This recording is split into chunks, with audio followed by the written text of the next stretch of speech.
stuff like that in Hawaii. It's like, go back to Hawaii when you get back. Oh, like, I don't want to do that. Just don't die. Dangerous out there. But yeah, then you have two options. You can fly back.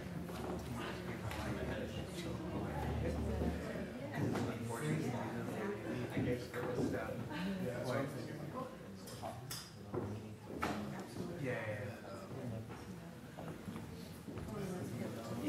I've started playing with that. I've seen stuff for time.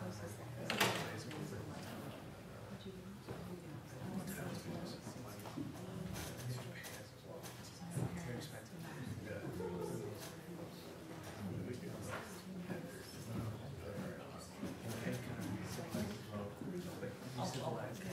Pants and from when you come back.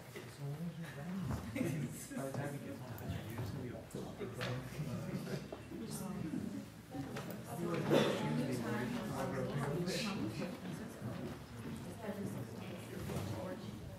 yeah, the other thing is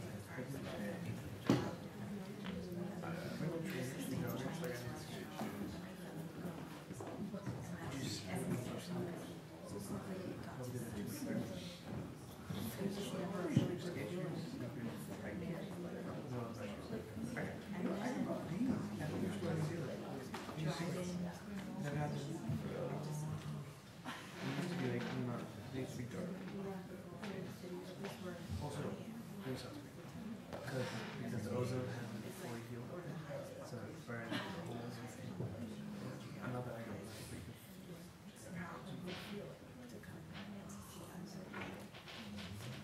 That's awesome.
Welcome, everybody.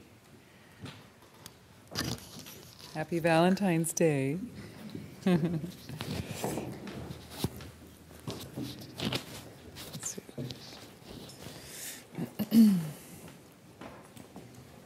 How's the sound? Is it working? Good? Can you hear me all right? In the back? All right? So. Wonder if we could get it turned up just a little bit, Ryan. Would you mind?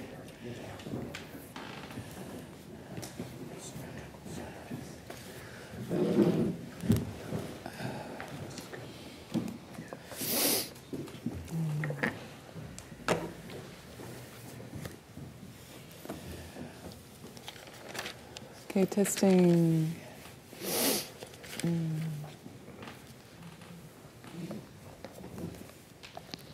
Testing. Let me know if you want me to say anything. Huh?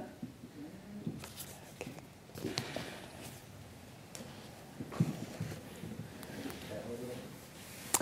How is that? Now I'm testing the volume.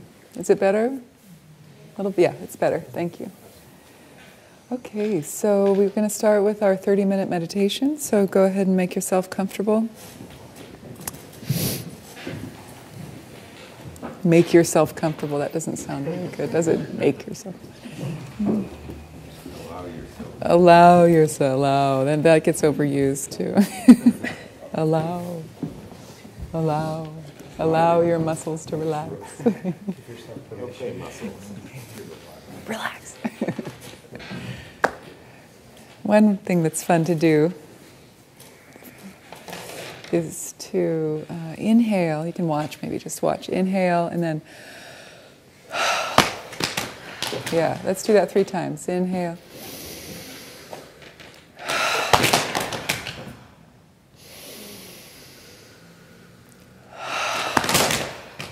Okay, one more time, and then just rest in that after effect.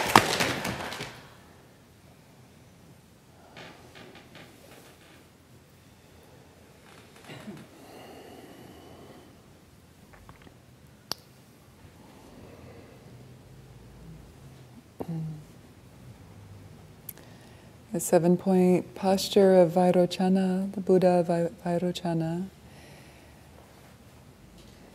is first to have the eyes gazing at the level of the nose or just past the nose towards the floor at a comfortable angle. The eyes are slightly hooded, allowing some light in. And you're not staring at anything in particular, the vision is soft. This is a good technique for people who tend to get spacey or fall asleep in meditation. If it's distracting, you can also meditate with your eyes closed. Of course, that's always fine. Just make sure you don't fall asleep. The second point is to bring the tip of the tongue to rest against the upper palate at the root of the front teeth, top front teeth. Feel the jaw release, face relax.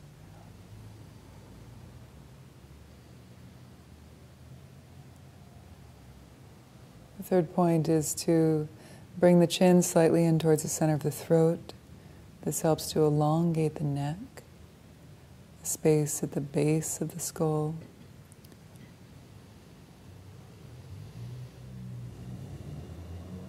Fourth point is the shoulders relaxed away from the ears. Feel like the shoulders are an old coat hanging on a hanger, just draping down, shoulder blades down the back.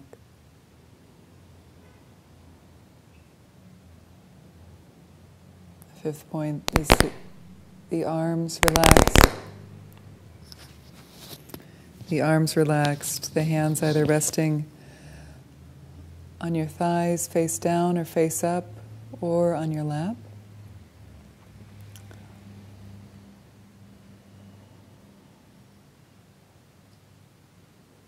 The sixth is the legs either crossed if you're on the floor, or the soles of the feet nice and flat against the floor if you're in a chair.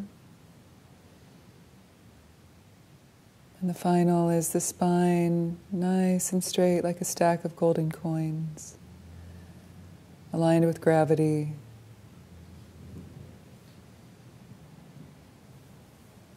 And the extra tip is to have the belly soft and relaxed, receptive to the breath.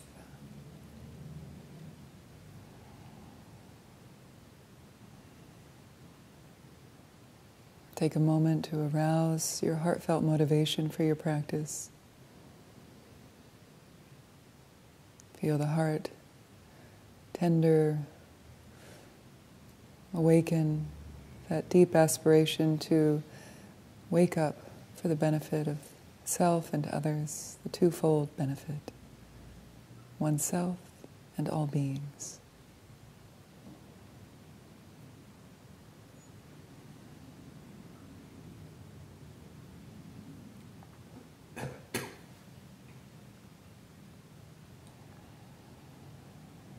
And just allow the breath to flow in and out of the body like waves rising and falling on the surface of the ocean. A cyclical rise and fall, no beginning, no end. Just feeling the inflow and the outflow, and releasing tension with the exhalation, softening the muscles, allowing the bones to align with gravity.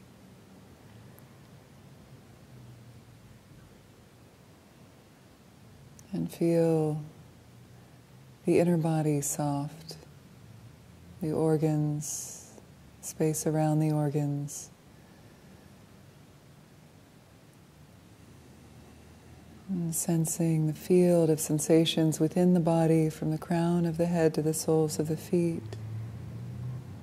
The tingling, the warmth, flow of energy, circulation. Sensation on the skin. Just feel the body as it breathes, and the sensations that rise and fall. Just stay fully present in the body with the breath.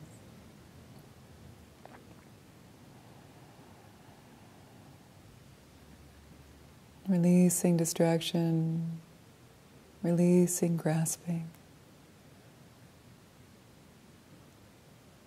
Let's come back again and again to this flow of the breath in the body.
Feel a sense of spaciousness, yet clarity, luminosity of mind shining forth.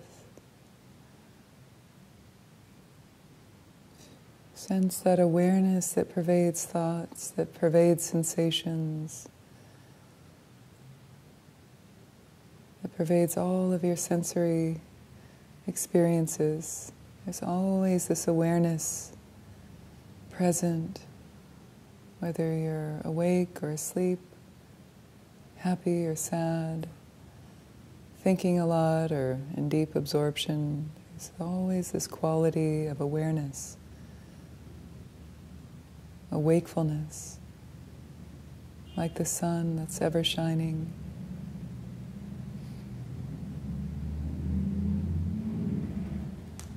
See if you can rest from this vantage point of awareness for longer and longer.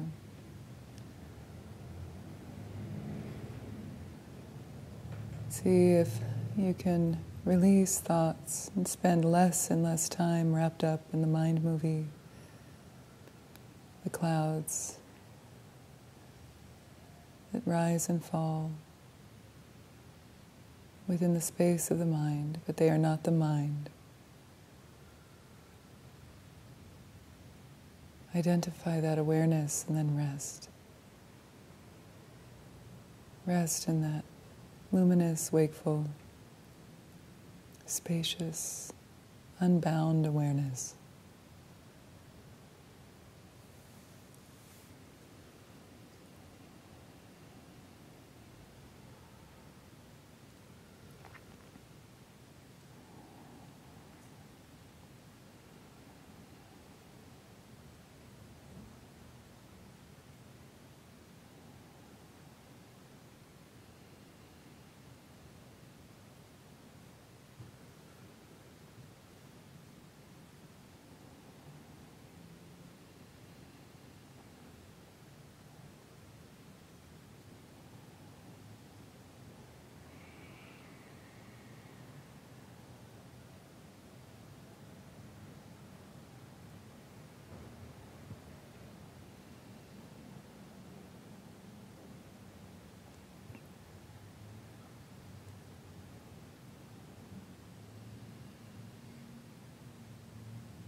And now we'll transition into a metta practice from this foundation of quietude, moving more into a contemplative practice, using these loving kindness phrases or metta phrases, spirit of Valentine's Day, this love in the air, deepening into this contemplative expression of love.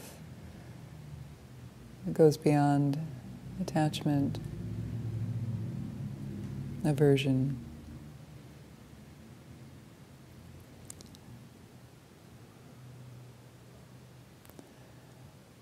So in the metta phrases, we first begin with ourself, developing loving kindness for ourselves, and then we extend that out. This classic meditation, we begin with the simple wish of, may I be well, happy and peaceful. Say that to yourself. May I be well, happy and peaceful.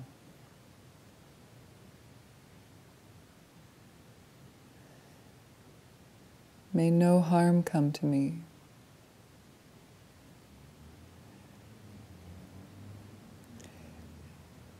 May I always meet with spiritual success.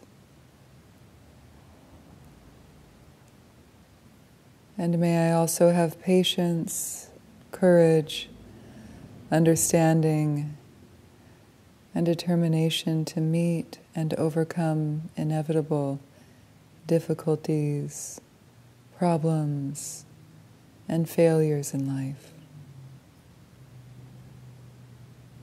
Just letting the words permeate your being.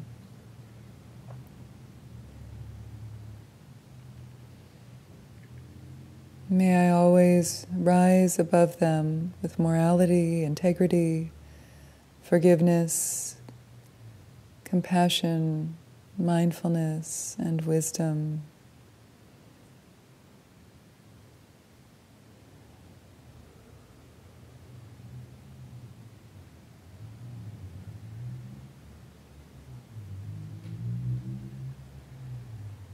Really wishing that for yourself and letting that permeate deep down into the core of your being, into your bones, into your marrow, to the depth of your heart.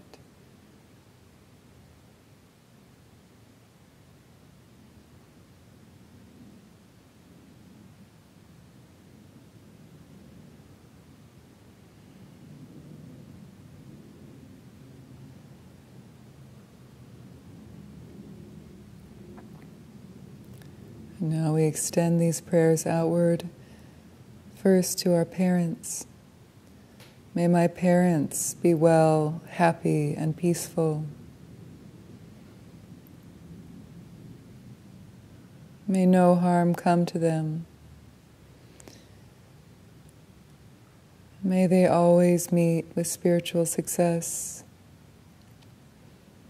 May they also have patience, courage, understanding, and determination to meet and overcome inevitable difficulties, problems, and failures in life.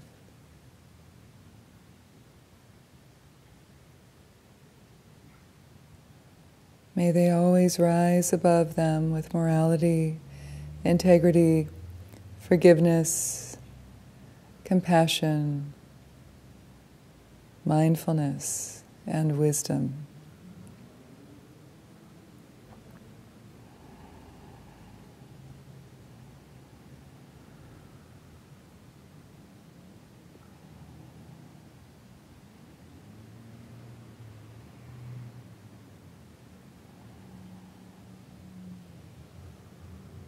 Now, attending to our teachers, our mentors, our guides in our life.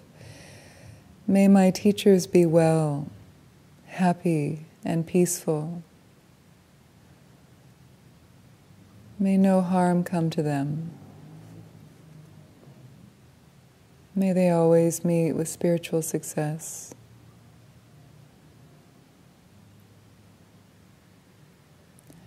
May they also have patience, courage, understanding, and determination to meet and overcome inevitable difficulties, problems, and failures in life.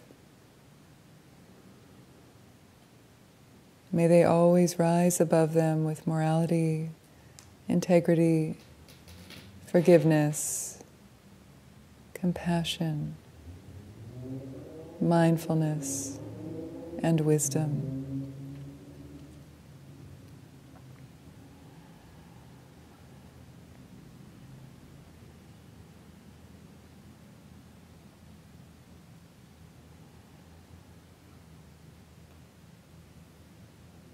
And now broadening out May my relatives be well. May they be happy and peaceful. May no harm come to them. May they always meet with spiritual success.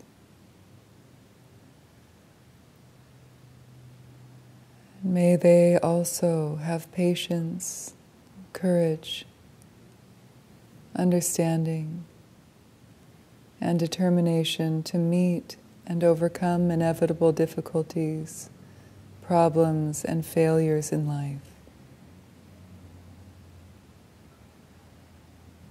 May they always rise above them with morality, integrity, forgiveness, compassion, mindfulness, and wisdom.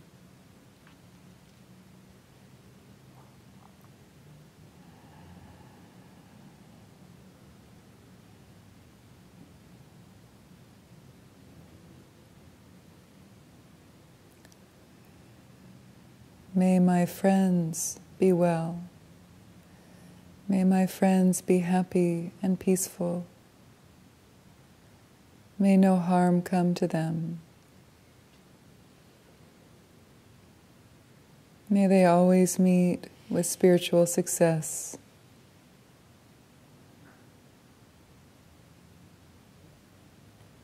And may they also have patience, courage, understanding, and determination to meet and overcome inevitable difficulties, problems, and failures in life. May they always rise above them with morality, integrity, forgiveness, compassion, mindfulness, and wisdom.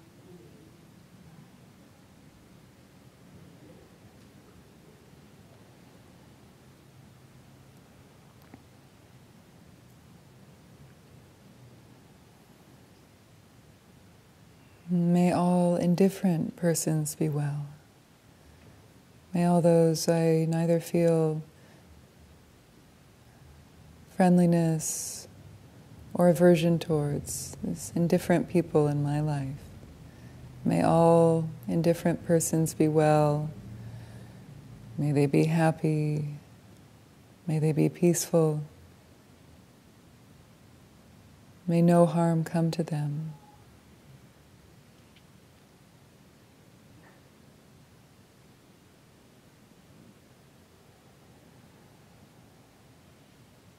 May they always meet with spiritual success.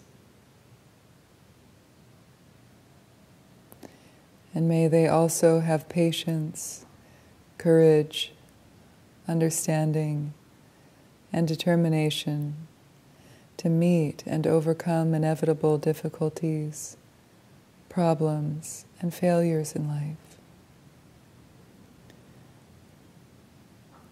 May they always rise above them with morality, integrity, forgiveness, compassion, mindfulness, and wisdom.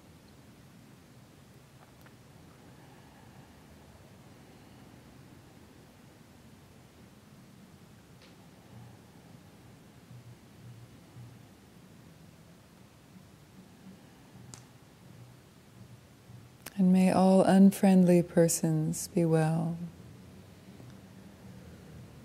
May all unfriendly, so-called enemies even, may they all be happy and peaceful. May no harm come to them.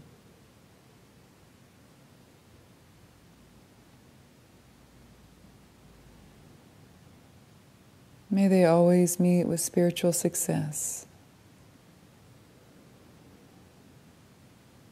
And may they also have patience, courage, understanding, and determination to meet and overcome inevitable difficulties, problems, and failures in life.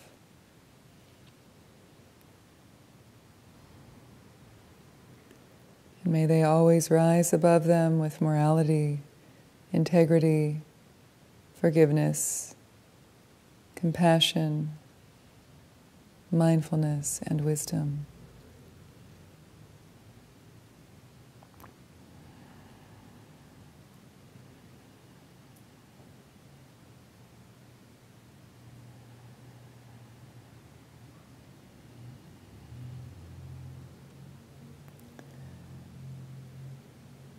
And may all living beings be well, happy and peaceful.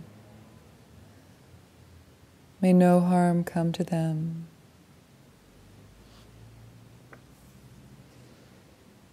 May they always meet with spiritual success. And may they also have patience, courage, understanding, and determination to meet and overcome inevitable difficulties, problems, and failures in life. May all beings always rise above them with morality, integrity, forgiveness, compassion, mindfulness, and wisdom.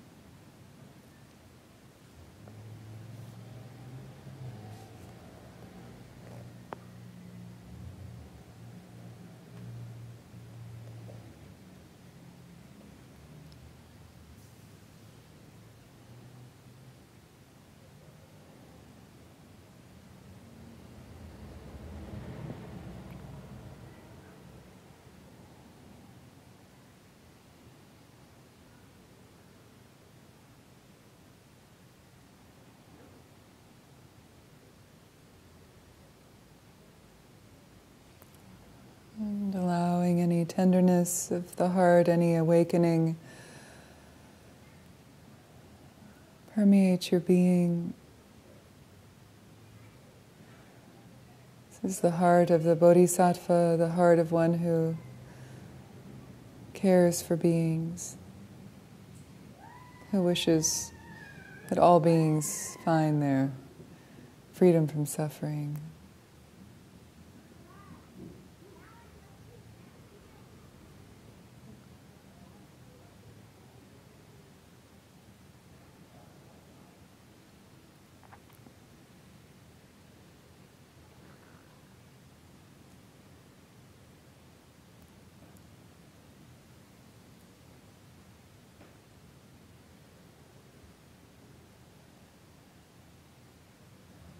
And from this awareness and this tender heart of metta, we'll end by chanting the mantra of compassion, the Bodhisattva Avalokiteshvara, Chenrezig, Om Mani Padme Hum. Om Mani Padme Hum. Om is the universal sound of consciousness. Mani means jewel. Padme means in the lotus. Hum is a sealing sound. May it be so. So Om, jewel in the heart of the lotus. Hum. This is our true nature. Our wisdom mind. Our awakened heart. As we chant, let's send prayers of healing, of peace in all directions, particularly to those in need.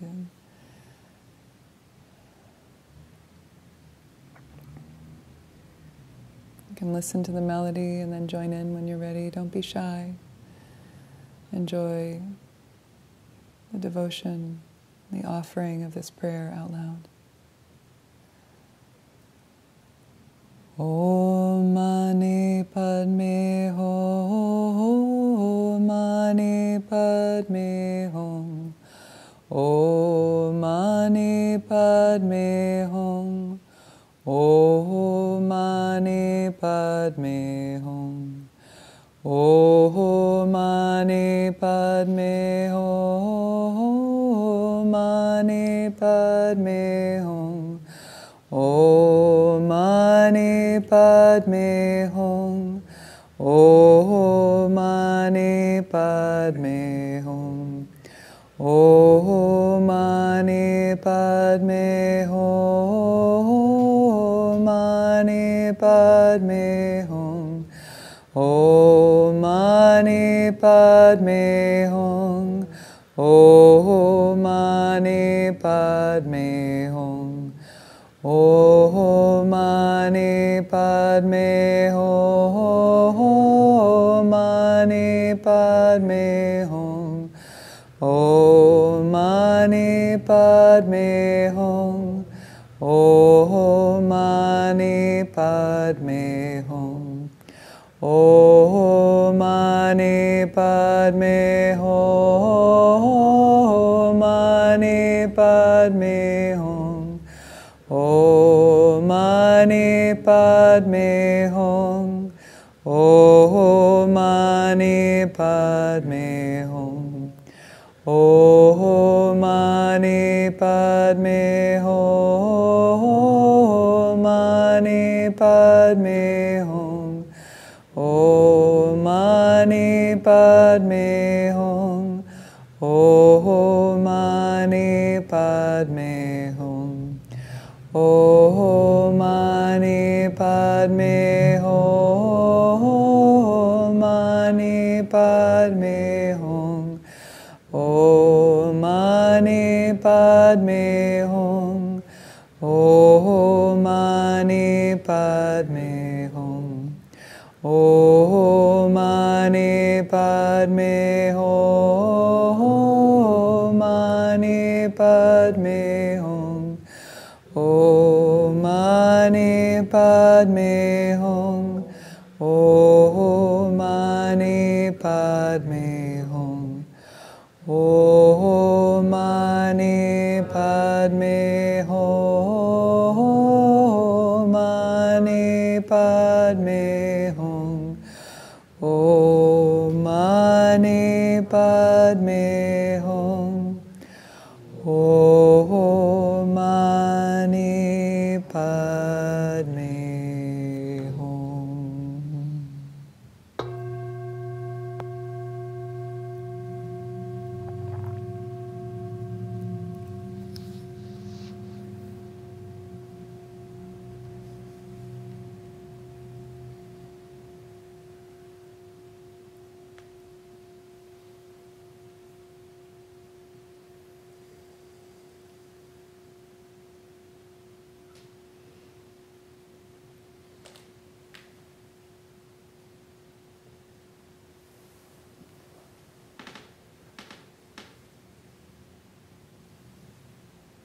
Thank you.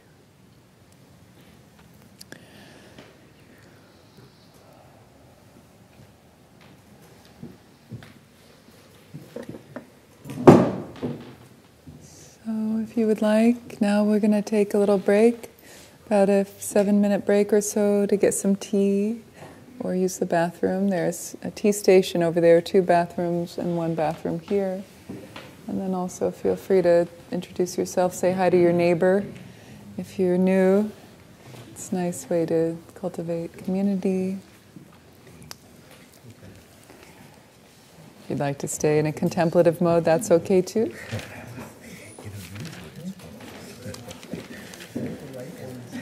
I'll ring the bell when it's time to come back, at about 1/4 after, a little before.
Okay, let's come back.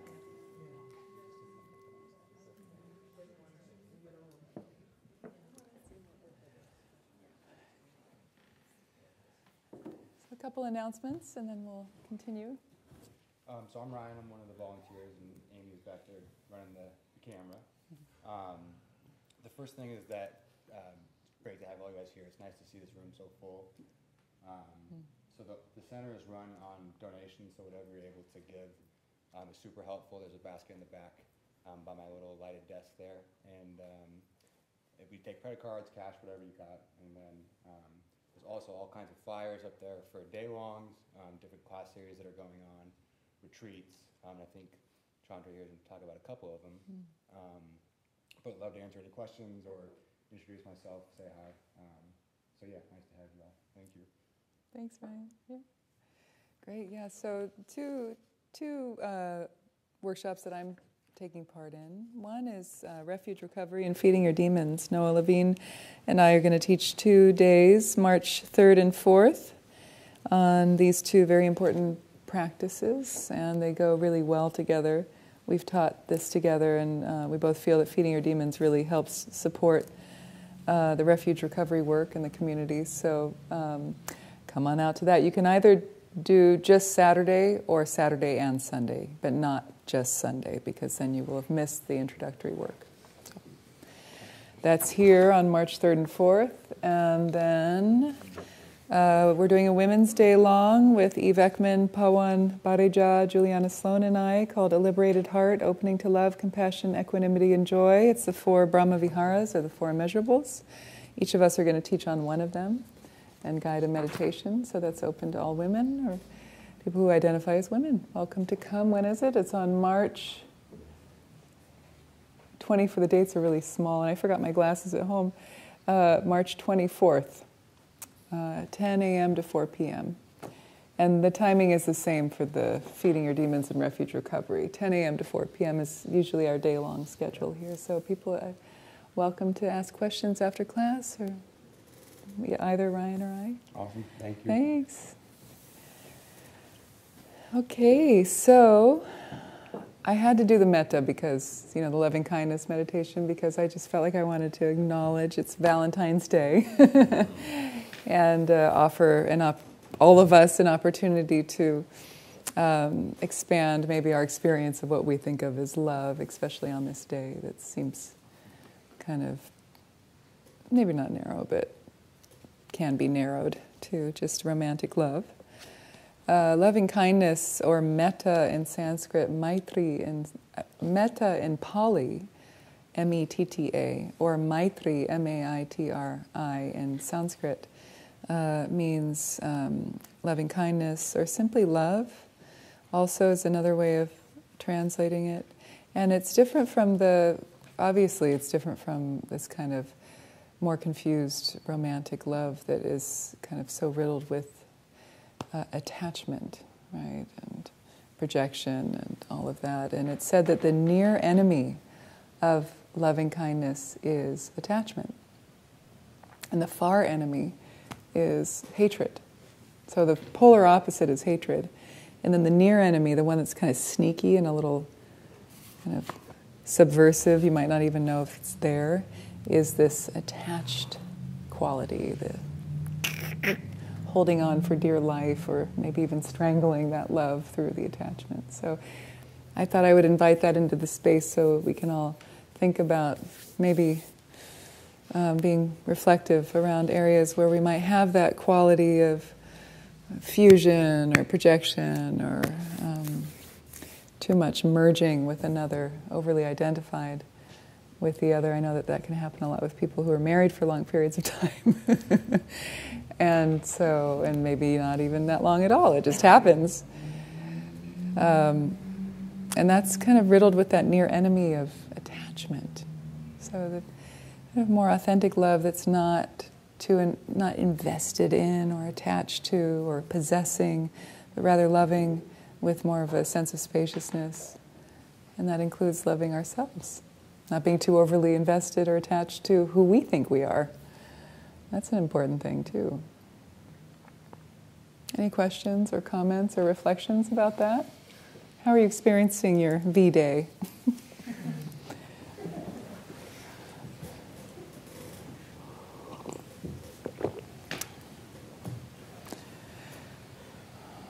Okay, good. We can move on. I've done that. Done my duty. No, I'm kidding. It's always fun to talk about love. Okay, so, I share with you the name of this book, Loving Kindness in Plain English, The Practice of Metta. It's a wonderful book by a great author named Bhante Gunaratana, a classic teacher in the Theravadan tradition, has written many books. Mindfulness in Plain English was his first classic.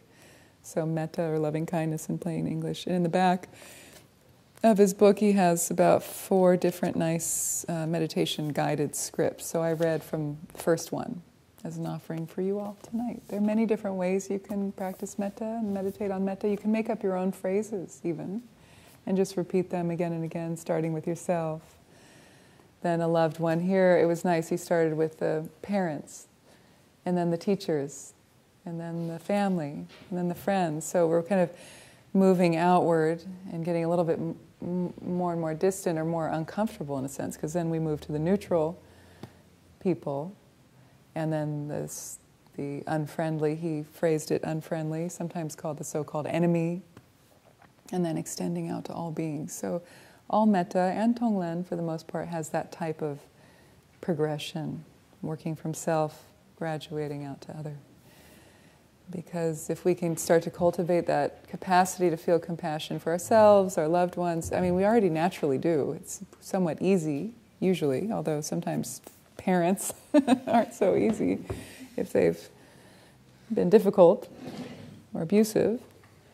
But the idea is that we're building up that muscle of loving kindness so that then when we encounter an enemy, like we think of Trump, or somebody like that, who it's so easy to objectify and hate or get angry at and blame, the advanced practice is to say those prayers for someone like Trump, for the shooter of the high school in Florida. You know, these people we would normally hate. So that's where the really deep practice starts to happen, capacity. Whew, yeah. So I'm going to Canada. I don't know about you, but I've got a 9-year-old boy, and I'm terrified. You know, just crazy. Crazy. I'm thankful that my daughter made it through high school. You know, I mean, she just graduated. Yay. It's a scary time to be living in the U.S., you know. It's a scary time to be raising kids. Like for me, I thought, what was I thinking? I thought, you know, it's important for people to have children and to teach them well. But it's also very scary to be raising children in this day and age. So we have to pray. We have to do good things. We have to help society in any way that we can. And we also have to make peace within ourselves and practice metta. Okay, so we are... The topic is so funny, and you would think it's so contrary to loving kindness. But it's not. It's just a part of it. Tonight we're on the 4th thought that turns the mind. You know, we're studying the 4 thoughts that turn the mind towards dharma, these 4 contemplations. We're still in point 1 of Lojong, or the first slogan, the first one-liner, which simply just says, first, practice the preliminaries. So the preliminaries, what are they? They're the 4 thoughts that turn the mind towards the Dharma. You can spend your whole life meditating on these. So over the last few weeks, we've gone through the first 3. The first one is the precious and rare opportunity we have as being born as a human with the faculties of minds that function, but for better or for worse. You know, we can study. We have the freedom to go to classes like this and learn Dharma. We can read books that are being printed freely, you know, openly. We have all of these wonderful opportunities to practice and to wake up and gain wisdom and cultivate these qualities that will help us eventually, they say, attain enlightenment. So that's the first thought that turns the mind. And it's a really powerful contemplation because I know through my own experience, and I've heard this from others too, is it's so easy to fixate on the negative in our life, what we don't have.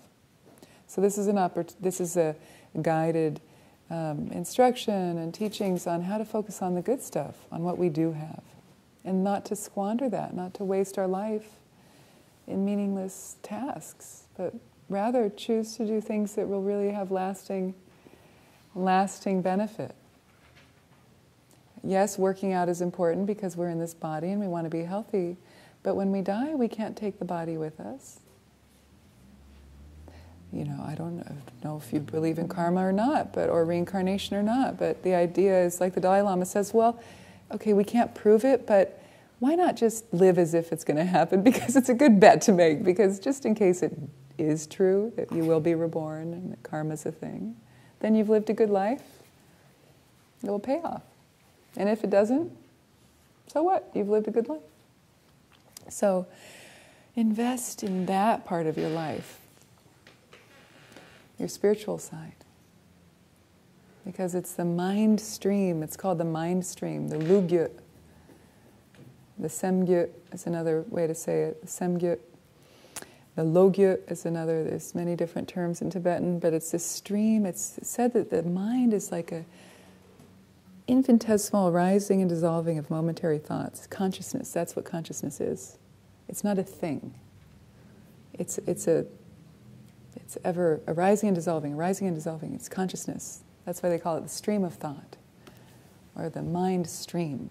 And it said that's what goes from one life to the next. So why not invest in that? Cultivate these qualities of loving kindness, of wisdom, compassion, clarity, intelligence. So that's the first one. And the second one is, there are all sorts of orders, but I'm just going in these various orders. So the next one is impermanence and death. And you'd think that would be a morbid thing to contemplate, but it's actually really uplifting. Because again, you realize, wow, why don't I live this day as if it were my last? Rather than postponing this, postponing that, but really do what's meaningful. And then you're also more aligned with reality when you understand impermanence, because everything is impermanent.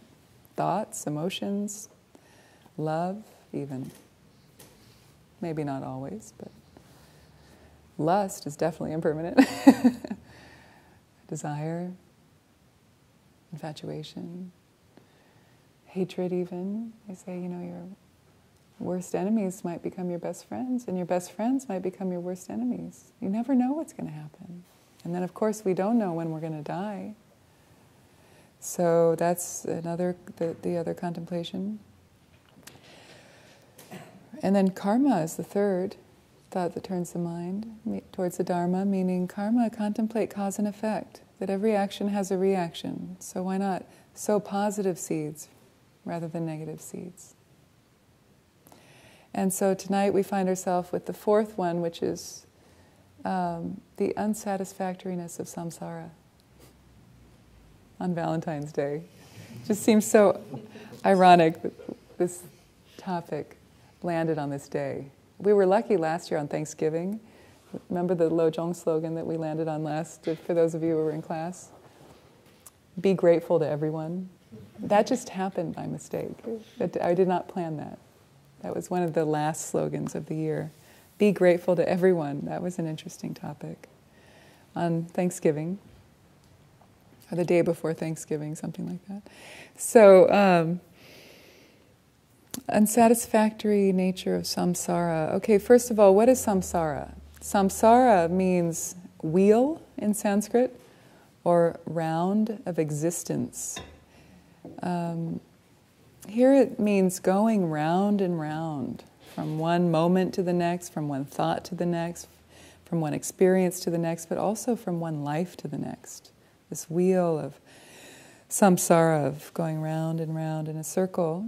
It's like a potter's wheel or a wheel of a watermill, this perpetual circle, circle, circle. And it said that every that within samsara we have what are called the 6 realms of existence. So everything within these different 6 realms of existence is within samsara. And so that goes all the way from the God realm, the demigod realm, the human realm, the animal realm, the hungry ghost realm, and the hell realms. And whether or not these are real places or realms isn't that important at this point. It can be very helpful to understand these different realms in terms of mindsets, mental states, like the hell realm. Has anybody ever felt like they were in hell? It's very hot in there. It's very claustrophobic. Anger is like a hell realm. Hungry ghost realm, never satisfied, always hungry. Supersize me. Then there's the animal realm. Of course, we have animals, so we can look to, okay, yeah, there's animal realm, but then there's also, we all have our animal impulses too within us, mind states. And then the human realm, that's us. And in the human realm, it's said that our main crux is that we're kind of plagued by the main impulse of desire. So here we are again on Valentine's Day. Wanting, wanting, craving, craving. It's an important topic for refuge recovery too. People who have struggled with addiction, and whether it's substances or sex addiction or media or certain behaviors. I mean, we're all addicted to thoughts and certain mindsets, assumptions about certain things. Food, ways of being, ways of thinking. It all comes out of this kind of impulse for desire and craving, desire and craving, desire. We want a fix. We want to feel happy. But we're just confused about how to do that, right? So that's the human realm, is this kind of, has this quality of desire as our Achilles heel. And then for the demigod realm, they're kind of like the Greek gods, of our myth, of our psyche, you could even say. They're always in battle. They're always struggling for power. Another translation is the jealous gods. Always jealous, never content, need more, more, more. We have those states of mind in here and also in our culture. Politics, power, business, entertainment, business. And then the God realm. The God realm is like the British royalty. They seem to have everything. But it's not the ultimate state, because it too will come to an end. It's not permanent, the God realm. So it may sound nice for a while, but they say you're going to fall from that, and you might even fall really far, like down to the bottom. What seems like a blessing may be a curse. What seems like a curse may be a blessing. There's always this changing, revolving door. And so that's kind of samsara in a nutshell. So we're in samsara. We are. We're here. One of my teachers has this funny one-liner. She says, "Incarnation, what were we thinking?" I think that's really funny. What were we thinking? Just stay light beings out there somewhere. Okay, so within samsara, there's these qualities of suffering. Now, when young Siddhartha left his palace, unbeknownst to his father, the king, who didn't want him to see any suffering, anything ugly, because he thought, because there had been a prediction made by a great sage when Siddhartha was born as a baby, this 2,500 years ago, in the border of India, Nepal. And the sage said, this great young being will either be a great spiritual teacher or a great ruler. And of course the king wanted him to take after him and become a ruler. So he decided to shield him, guard him from any kind of experience in life that would cause him to question the realm or question the beauty of what his father was manicuring and maintaining, because he knew that if the Siddhartha saw that, he might feel this inner impulse to seek for the way out of suffering. And lo and behold, that's exactly what he did.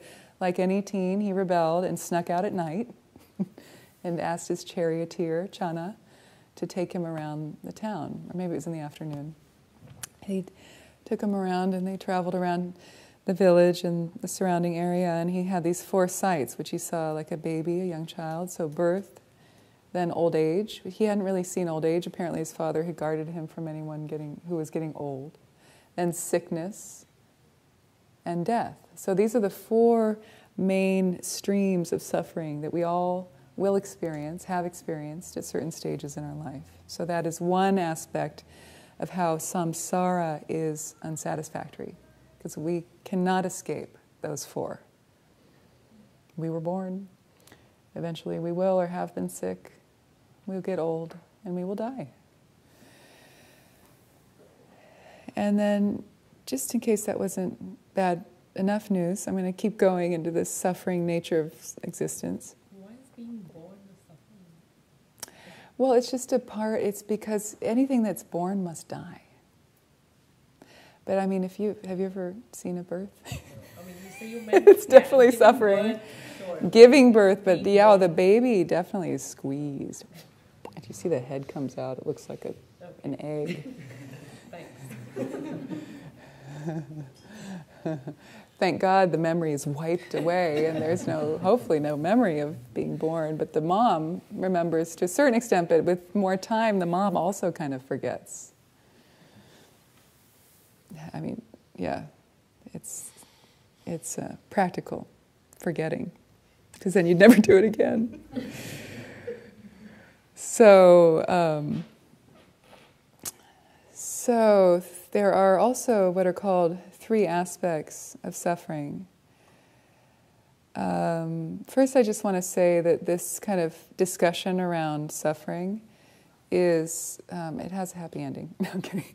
It is a part of what are called the 3 characteristics of existence. These are just key, really foundational Buddhist teachings from the Buddha about existence. The first characteristic, or sign, or mark, often this is called the 3 marks of existence. How many people have heard of the 3 marks of existence? Yeah, a couple people, yeah.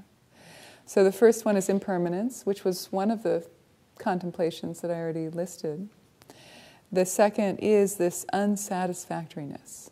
There's always this kind of something else. What's next? I don't feel content. I'm unsatisfied.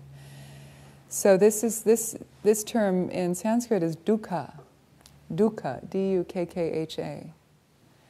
And I have one of my mentors is a Sanskrit scholar and an Ayurvedic doctor, and he said the most interesting thing once in one of his teachings. He said that the word dukkha and then its opposite, which is sukha. How many people are aware of Ayurveda? Yeah, so Ayurveda teaches about sukha, right? This kind of balance. There's rajas, tamas, and there's sattva, but the experience of sattva, or balance, is that of sukha. It's being good within yourself, being comfortable. And what he said is, in the old days in India and many other places as well, when there weren't cars, but there were chariots and carts, the way you made a wheel for the cart was very important, because if the center was off, even a fraction of an inch, your ride would be very bumpy and uncomfortable. And so that is the word for dukkha. Dukkha is an uncomfortable ride. Dukkha is the way you feel when you're kind of like, it's off. And then sukha is when the hole in the center of the wheel is just perfectly placed, and you have a smooth ride. And that's what the term sukha originally referred to. This is Robert Svoboda. Yeah, and so dukkha is this unsatisfactory nature of existence. And then the third one is non-self, or anatta, or anatman in Sanskrit. That what we think of as ourself is actually empty of intrinsic existence, that we are made up of what are called the 5 skandhas: form, feeling, perception, volitional action, and consciousness. And I like how Thich Nhat Hanh describes them. He says they're like 4 rivers, 4 streams that come together to create one river for a period of time. And that river is our experience of me, who I am. But there is no little kernel of me in here that is this independently existing thing. So we come together, but then we dissolve apart. We come together, we dissolve apart. So these are the 3 marks of existence: impermanence, anicca, unsatisfactoriness, dukkha, and non-self, anatta. And so what I'm talking about tonight is the second one here. This dukkha, this experience of being in a wobbly cart of life.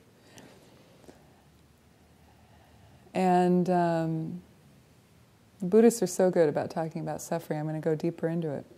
There are 3, and they're great at lists. Great at lists. Why? It's not arbitrary. Why are they good at lists? Why do you think? Just to drive you crazy? For memorizing. Because they didn't write things down. The words of the Buddha weren't written down until 400 or 500 years after his death. So what would they do? They would repetition. Remember how repetitive the prayer was that I did with metta? Why? So that people could remember. Pretty cool, huh? So, lists. 3 aspects or fundamental types of suffering. Suffering of change. Suffering of change. The second one, suffering upon suffering. So you've got some suffering, then you get some more piled on. Then the third, suffering in the making. So suffering that's not happening yet, but it's coming. So these are the 3 main fundamental types of suffering. Isn't this fun? So suffering of change is like the suffering we feel when we're happy, or we just had a good meal, and then suddenly we're racked with horrible pain, and we're vomiting because we have some kind of intestinal parasite from the food we thought was so delicious. Suddenly, we're falling in love with somebody, everything's so great, and then we find out they've got horrible skeletons in the closet, and our heart is broken. The suffering of change, I touched on that earlier, that things are always changing. And we suffer because of that. Why? Because we don't want things to change. Sometimes we do. So it's just the very act that things change is kind of like, it's got a tension to it that's uncomfortable for us, from pleasant to unpleasant. Even people who are used to unpleasant don't feel comfortable when things get pleasant. Like you meet somebody nice, you're used to being with jerks all the time, and then you meet somebody nice and it's confusing and disorienting and you can't handle it. So suffering of change.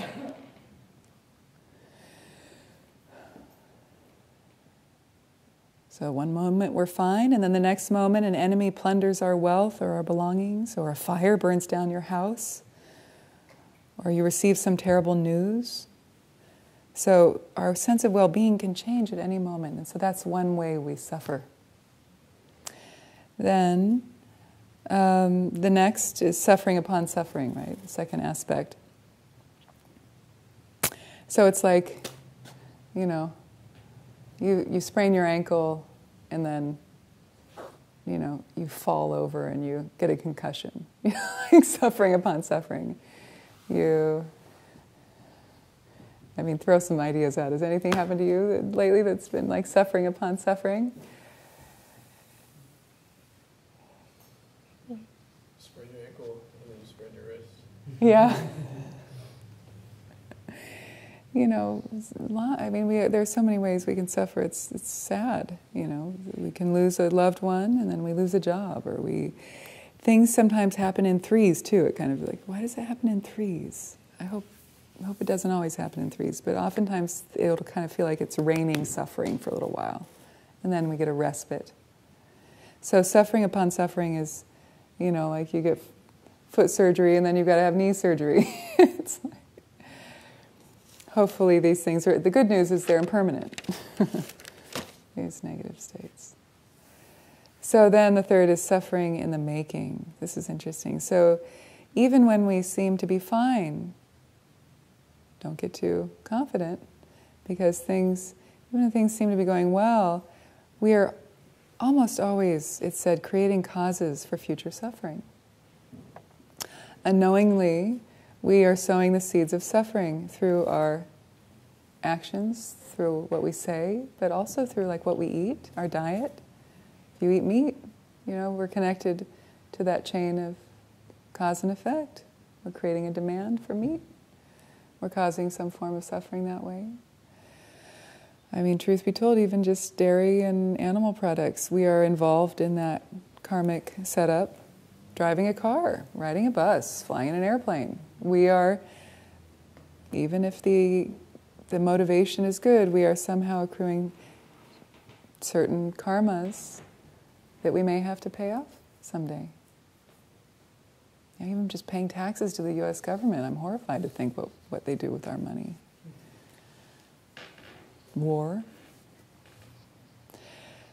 So even walking on the earth, we're killing little bugs here and there, even if we don't mean to. Last week we talked about karma and how the truth is that if your motivation is not harmful, then the effect of the karma is less, or not even apparent, not even existent. If the motivation is bad, then the karmic repercussions are stronger, right? So if you meant to kill that bug, that's heavier karma than if you, oops, I didn't mean to kill the bug.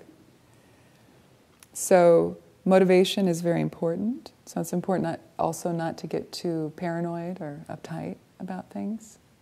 If you have a good motivation and you do your best, knowing that, in Dharma, what they say is, just accept that we're always creating karmas. Like, I'm creating karma right now just talking. We create karma having conversations, buying things. We're just karma. Karma means action. So it's neither good nor bad ultimately. But what they say in certain practices is just always purify. Purify in any way you can, whether it's by saying mantra or resting in nature of mind is purifying. Meditating has a purifying effect on consciousness. There are certain mantras that have purifying effects. Also, like if you've done something that was hurtful, and it's good to talk to somebody about it. Confess, but it doesn't have to be like what we think about as Catholic confession, although that's helpful too. Tell a friend or apologize to somebody. Tell your teacher even. There are ways to purify and to let go and to move on.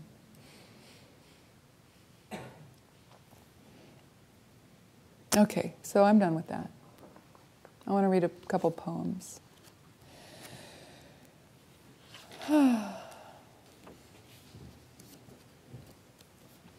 This is by one of my favorite poets and one of my teachers, Jennifer Wellwood.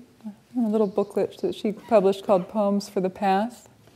This one is on page 15. It's called The Dakini Speaks. Listen to this. This is great. This is one of my favorite poems.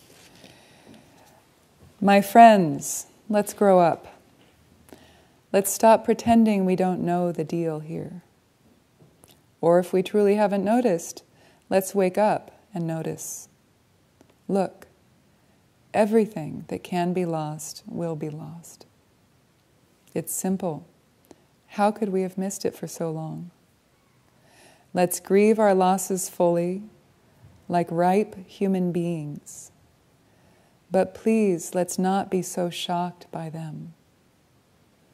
Let's not act so betrayed, as though life had broken her secret promise to us.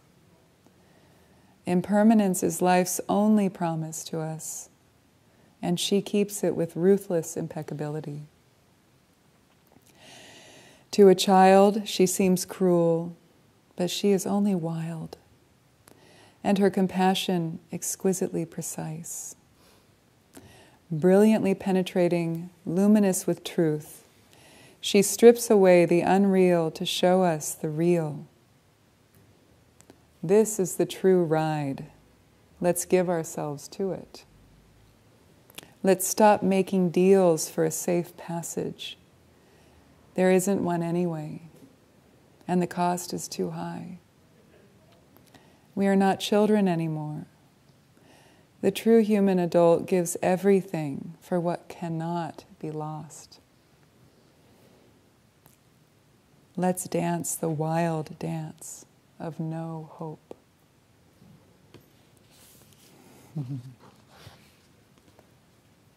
Yeah? I mean, for me, it sums up everything we've talked about for the last 4 weeks, even just tonight. The true human adult gives everything for what cannot be lost. What is that? What do you think that is? What can we not lose? No. She said suffering. No. Thank God, no. Thank God, no. I mean, based on what I've shared with you thus far, that's a reasonable answer. But I'm trying to transition now into something more uplifting. So, the true human adult gives everything for what cannot be lost. Awareness. Awareness. Buddha nature. Your mind, your spirit. What? I can't hear you. What? Deathless. The deathless state. Yeah. The deathless, the unborn, the undying state. Tathagata Garbha, the Buddha, the seed of our Buddha nature. That's said to be indestructible, like the Vajra-like nature of mind. We work on that a lot with the Lojong slogans. That, we can't lose that. Why? Because we never owned it. We just are it. It is us. Beyond birth and death, beyond this temporal form. The true human adult gives everything for what cannot be lost. Let's dance the wild dance of no hope. No hope, no fear. Then, so, we've talked about suffering, and this cycle of existence is just like a rat race, but it doesn't just end there, because we're also gifted with this amazing potential within us. And that is nirvana, right? The extinction, the liberation from the circle. Nirvana literally means to extinguish. It's like the flame of suffering, or the going round and round existence just goes out. That's one image. Now, but I really like the more subtle interpretation that some of the great, from the great Dzogchen masters of Tibet said, really the difference between samsara and nirvana is your state of mind. The mind that has forgotten its true nature dwells in samsara. The mind that remembers its true nature is in nirvana. So it's a state of mind. It's not like going to heaven. That's an illusion. So her next poem is, these poems are really cool because they kind of mark her progress of like the descent of the soul and then coming out of it, and her growth and her awakening. And so now the next poem is called The Jewel Inside. The jewel inside has grown dusty. This is this Tathagata Garbha, this Buddha nature, or undying state, true nature of mind. So it's grown dusty. The jewel inside has grown dusty. What out there could have captured you so that you forgot all about this one? Feel the tragedy of that error, and see, even now the tears of your grief are washing the dust away. Sweet. You want me to read that again? This is called The Jewel Inside. The jewel inside has grown dusty. What out there could have captured you so that you forgot all about this one? Feel the tragedy of that error, and see, even now, the tears of your grief are washing the dust away. That's so beautiful. Okay, now I want to end with this poem. And then we'll have time for comments if you have questions. This one is called The Secret Indwelling Heart. The inmost recess of my heart in its most secret and hidden chamber. A door I had forgotten opened. Something entered then, across that threshold, and filled me with silent wonder. I tremble to name this mystery. It is that which I have called beloved. Now I see my original face. It is the jewel beyond all price. Now I enter the cave of jewels. It is the luminous inner light. Our sun is the moon of this. It is the flame that never dies. Fed by the breath of the infinite, it is the secret indwelling heart, resplendent in its utter transparency, newborn, unborn, everborn. Only silence can bear this recognition, irrevocable, deepening now into fathomless inner space, anchoring nowhere. So that's where we're going next week.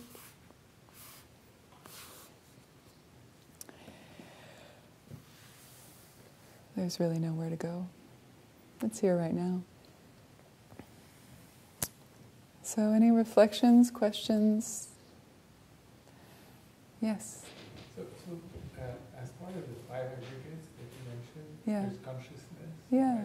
yeah, And I'm confused about yeah. that versus what you just described. Right, it's different. In this kind of topography of our existence, consciousness is more of just like the functioning of the mind. It's more of like a base consciousness, based on our five senses, and then the mind is the sixth sense. It's not consciousness like with a capital C. It's not rigpa, it's not awareness, it's not tathagata garbha. That's there too, but that's not what they mean by that fifth skandha. Yeah.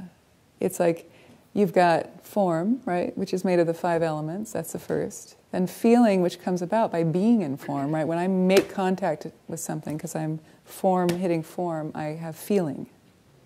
And then I can respond to that with either, it's either pleasant or unpleasant or neutral response. And then the third form feeling, perception. So based on feeling, you perceive things. It's good, it's bad, I like it, I don't like it.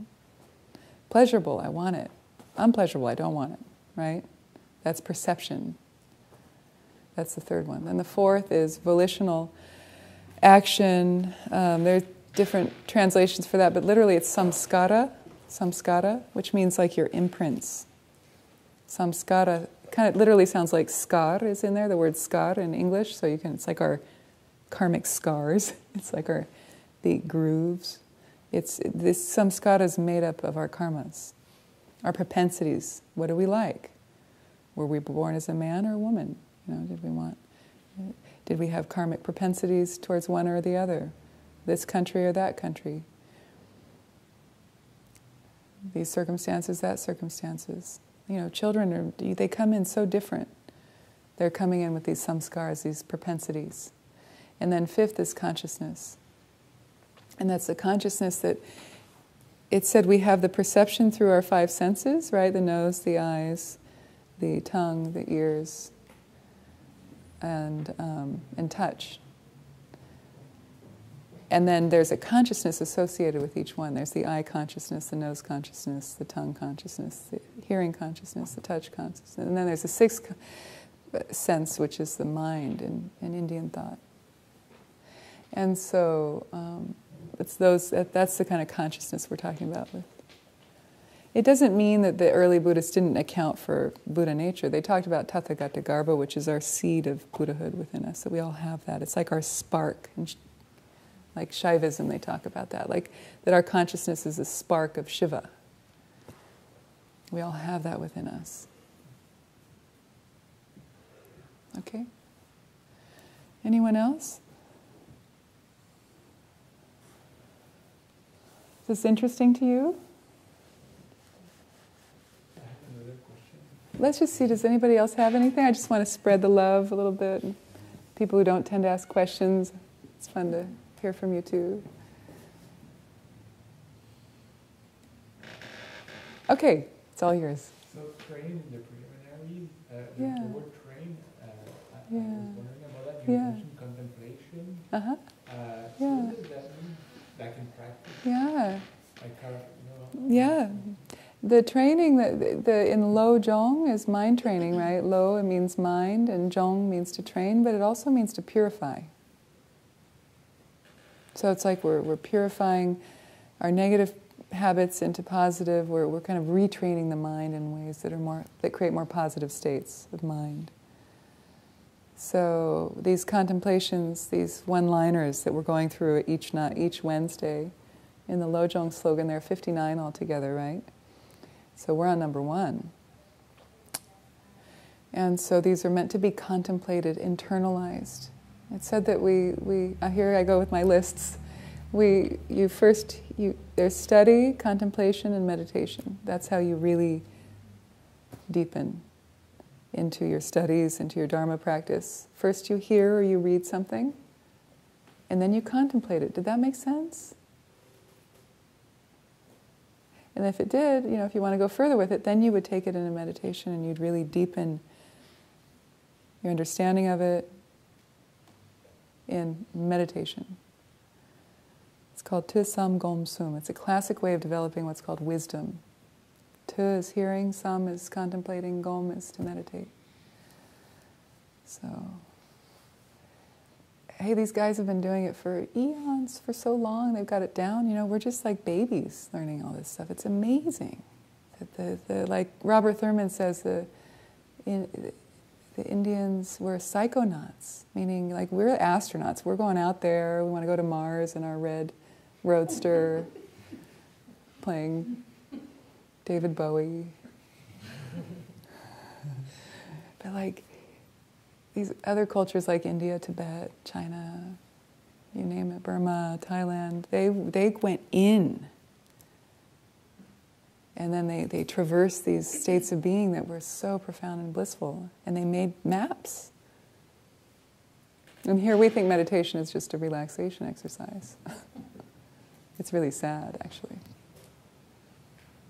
Students are being short-shrifted. It's actually not fair to people who are new to dharma if teachers are saying that's all that it is. Yeah. Could you speak to the technique to meditating on a concept? So when you want to meditate on something, how intentional are you with, say, directing your thoughts versus invoking the thoughts and seeing what arises? Yeah, that's a good question. There are two main approaches to meditation. There's the non-discursive meditating, where you're trying to empty your mind out, like mindfulness practice or vipassana, just attend to the breath and then let go of everything else. Shamatha is like that. It's like you're turning away from things to go inside and get quiet and focused. But the other technique is contemplative, discursive meditation. So you've got non-discursive meditation and discursive meditation. With discursive meditation, it's like metta. Metta is discursive meditation. You're using phrases, words, thoughts to help cultivate qualities that are virtuous and beneficial. Yeah, Donglen is like that. Yeah. So sometimes you'll want to do one way, sometimes you want to do the other. Within one sitting, like that's what we did tonight. We did some non-discursive at the beginning, just watching, attending to the breath. And then we did discursive. I like doing that. I like doing a session with a little bit of both, because when you really drop in and you get really still, the mind is so malleable and open and receptive to these teachings. You can read a beautiful paragraph or a poem and then meditate on it. It's definitely an age-old way of meditating. It's not anything new. It's not a Western invention. It's really important. Okay, so we're at time. So let's just take a moment and drop in. Breathe, feel your belly and your breath.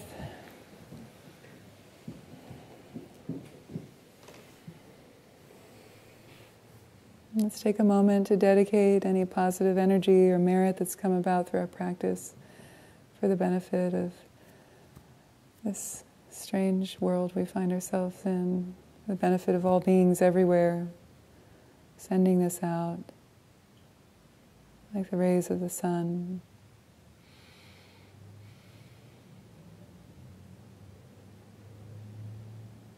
May all beings be free from suffering. May they be free from harm.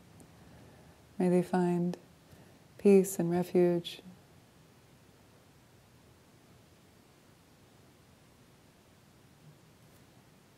And ultimately be free from suffering and find their own true nature. Thank you.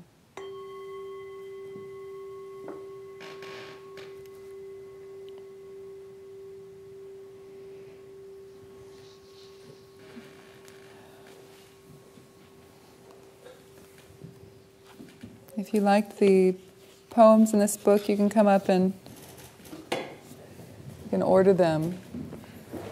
They're nice little gifts. I bought like 20 of these once, gave them for birthday presents.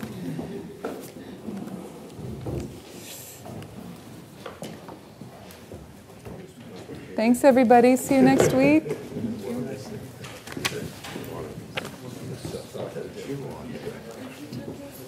You're welcome. Good to see you too. You're in Scott's IP class. Yeah, so I have to get up early to